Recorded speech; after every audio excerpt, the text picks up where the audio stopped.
আসসালামু আলাইকুম প্রিয় সুধী, আমরা এখন দেখতেছি এটি মদিনাতুল মুনাওয়ারার সেই ঐতিহাসিক মসজিদে কুবা।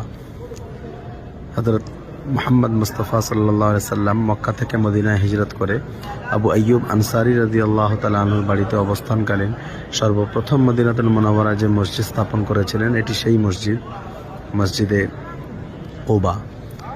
এই মসজিদ সম্পর্কে দয়ার নবী বিশ্ব নবী রাহমাতুল লিল আলামিন ঘোষণা দিয়েছেন যে আমার উম্মতের মধ্যে যারা এই মসজিদে 2 রাকাত নফল নামাজ পড়বে, 2 রাকাত নফল নামাজের বিনিময়ে আল্লাহ রাব্বুল আলামিন একটি মকবুল উমরা হজের সওয়াব তার নামায় আমলে লিখে দেবেন।